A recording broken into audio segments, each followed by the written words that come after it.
కాళీమాత శివుణ్ణి ఎందుకు కాలితో తొక్కిందో మీకు తెలుసా?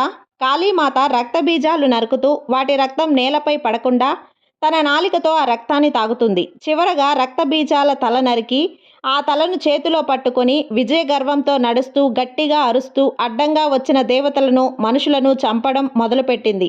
ఎందుకంటే కాళీమాత తాగింది అమృతం కాదు కదా, అతి భయంకరమైన రాక్షసుడి రక్తం. అది రాక్షస గుణానికి దారితీసింది. ఆమెకు ఎదురు నిలిచే సాహసం ఎవ్వరూ చెయ్యలేకపోయారు. ఆమె గట్టిగా అరుస్తూ భయపెడుతూ నడుస్తూ ఉంటే లోకాలన్నీ గజగజ వణికిపోయాయి. ఆమెను శివుడు మాత్రమే శాంతింపజేయగలడు అని అందరూ భావించి దేవతలందరూ కలిసి శివుణ్ణి వేడుకుంటారు. కాళికామాత శివుడు స్పర్శతోనే శాంతిస్తుందని భావించి కాళీమాత వస్తున్న మార్గంలో పడుకుంటాడు. కాళీమాత చూడకుండా శివుడి ఛాతిపై పాదం మోపుతుంది. తన కాళ్లతో తొక్కింది తన భర్తనని గ్రహించి బాధతో శాంతిస్తుంది కాళీమాత.